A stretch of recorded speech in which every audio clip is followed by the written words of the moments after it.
बिस्मिल्लाहिर्रहमानिर्रहीम। अस्सलाम वालेकुम। आज हिजबुल्लाह ने एक बड़ा अजीबोगरीब कारनामा अंजाम दिया है और उन्होंने एक ही वक्त में 3 ऐसे हमले किए हैं जिसमें नेतन्याहू की रेटिंग इतनी गिर गई है कि अब आप ये सोचें कि 70% के करीब इजरायली कहते हैं कि अब हमें इस मुल्क में रहने का कोई जवाब नहीं, एतमाद नहीं, हमें लगता नहीं है कि हमारे बच्चों का यहाँ पर मुस्तकबिल होगा।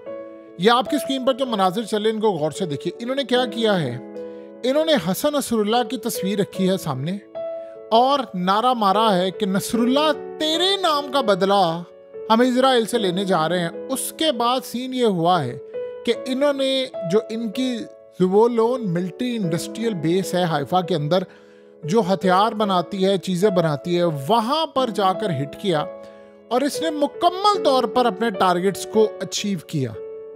इजराइली एक्सपेक्ट नहीं कर रहा था। उसकी वजह यह है कि जब ये वीडियो, ये सारी सूरत हाल पहुंची आम लोगों के पास, इजराइलियों के, तो इन्होंने कहा था कि हमने हिजबुल्लाह को दे दी है शिकस्त। वो कह रहे हैं कि अगर शिकस्त दे दी है तो फिर आप हमें नॉर्दर्न में घर में वापस क्यों नहीं जाने दे रहे, क्यों वहां पर 70,000 आपकी फौज, अभी तक कोई लिबनान का एक विलेज भी कैप्चर करने में कामयाब नहीं हुई।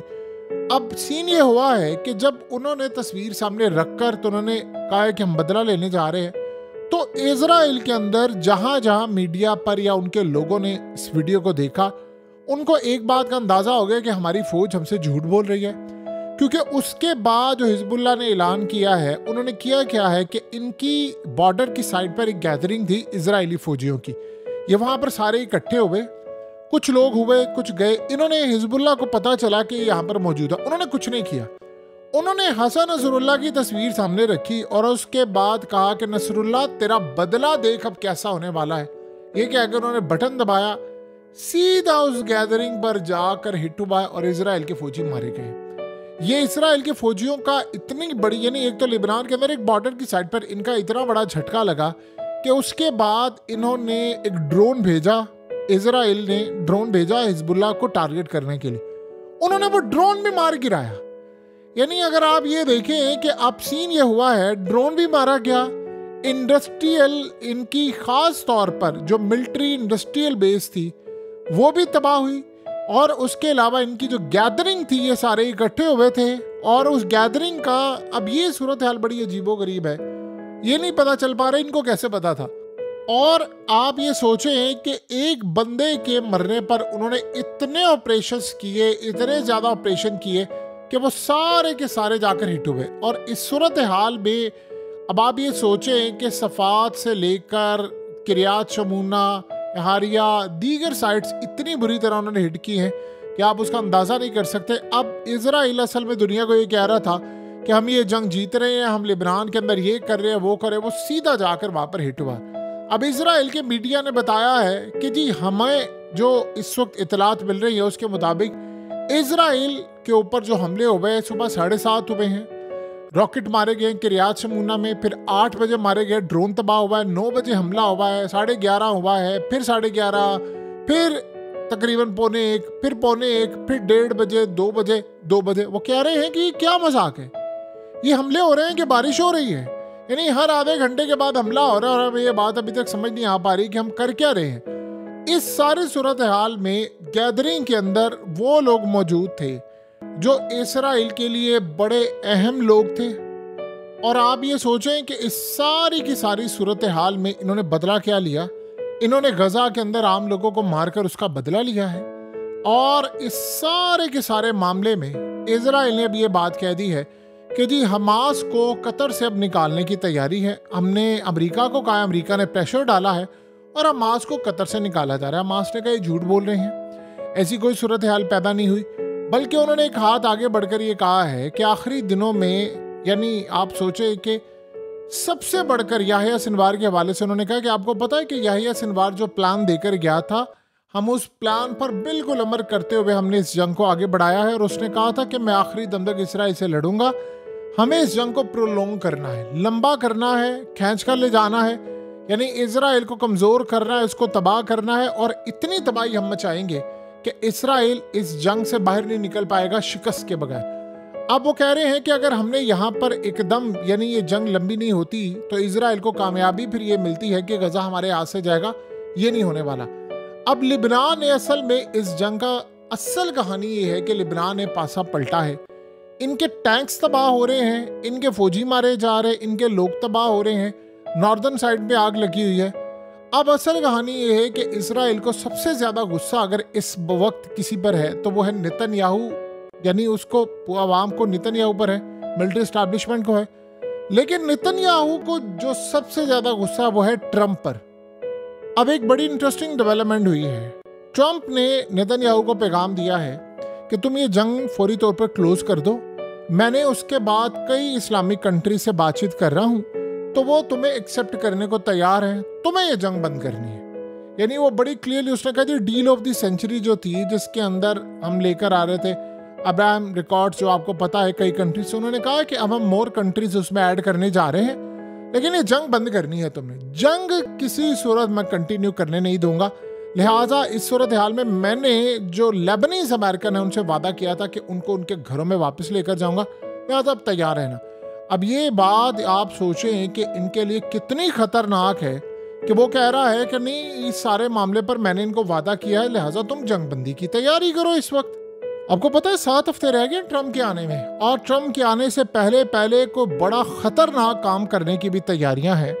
यानी आप ये सोचें कि बाइडन, आप जो मर्जी किए कि ट्रंप आ रहा है, अगला प्रेसिडेंट है, लेकिन वो 7 हफ्ते के अंदर बहुत सारी तब्दीलियां, हथियार, पैसा, मिलिट्री, ये तमाम की तमाम चीजें देने के लिए इस वक्त जा रहे हैं। इसराइल ज्यादा से ज्यादा अपॉर्चुनिटी ग्रैब कर रहा है, और ट्रंप ने जो टीम इस वक्त तश्कील देना शुरू की है, उन्होंने ऑलरेडी 2 महाज पर काम शुरू कर दिया है, एक यूक्रेन वाली साइड पर और एक उन्होंने गजा वाली साइड पर। और नेतन्याहू के लिए नवंबर, दिसंबर और जनवरी ये बहुत ज्यादा भारी पड़ने वाला है। ख्याल ये है कि इस जंग को वो कंटिन्यू इतना ज्यादा कर रहे हैं कि उसके बाद गालिबन कई 100 या हजारों फौजी उनके मारे जा रहे हैं। और उससे भी ज्यादा बढ़कर बात यह है कि जो इजराइल की फौज है उनके यहाँ अब ये चीज पाई जा रही है कि वो लड़ने के काबिल नहीं है, और उन्होंने एतमाद खो दिया है कि हम अपनी फौज पर, यानी आर्मी चीफ से लेकर किसी पर भी अब हमें एतमाद नहीं है, और ना हम ये जंग लड़ने के लिए किसी सूरत तैयार हैं। सीन अब ये हुआ है, जो सबसे बड़ा एक झटका लग रहा है कि ट्रंप के आने के बाद चीजें बड़ी बदलना शुरू हो गई हैं। उधर इसराइल को अब यूरोप की साइड से प्रेशर आ रहा है। वो कह रहे हैं कि आप जंग बंद करें, हर सूरत आपने जंग बंद करनी है, आप रिटर्न करें तमाम चीज़ों को, गजा से फौज वापस बुलाएं, और सबसे बढ़कर बात यह, वो कह रहे हैं कि हमने हथियार नहीं देने। जो सबसे बड़ा झटका इनको ये लगा हुआ है कि ट्रंप ने भी इनको कह दिया है। अब आप ये सोचें कि ट्रंप इनके गले की हड्डी बन गया है। आज आप ये बात ज़हन में रख लीजिएगा, अमेरिका, इजराइल से लेकर दुनिया की तमाम जितनी बड़ी ताकतें हैं, वो असल में अब इस बात पर सोच रही हैं कि ट्रंप के खिलाफ कौन सा ऐसा इकदाम किया जाए कि उसको चुप कराया जाए।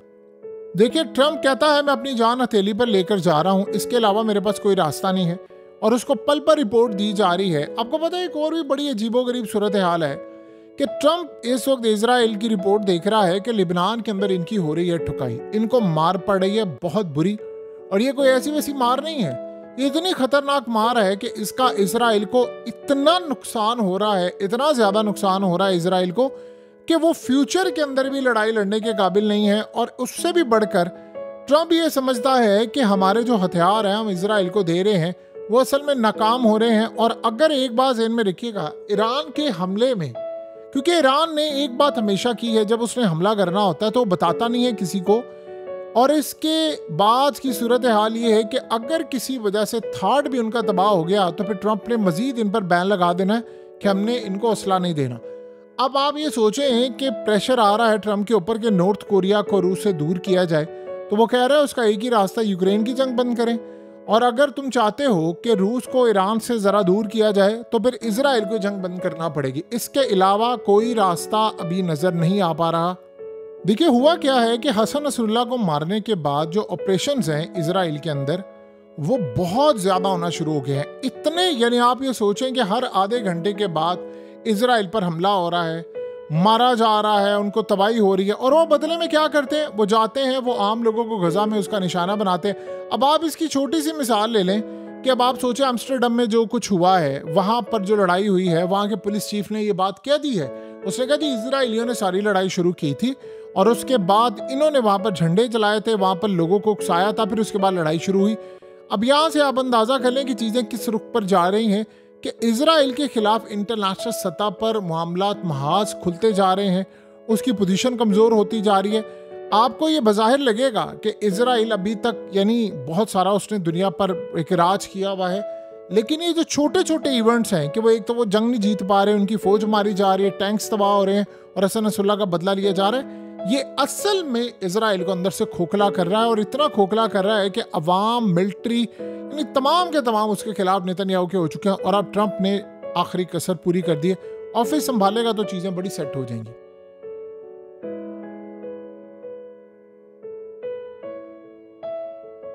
हकीकत टीवी को सब्सक्राइब करना मत भूलें, वीडियो को लाइक करें, शेयर करें और कमेंट सेक्शन में अपनी राय का इजहार ज़रूर करें।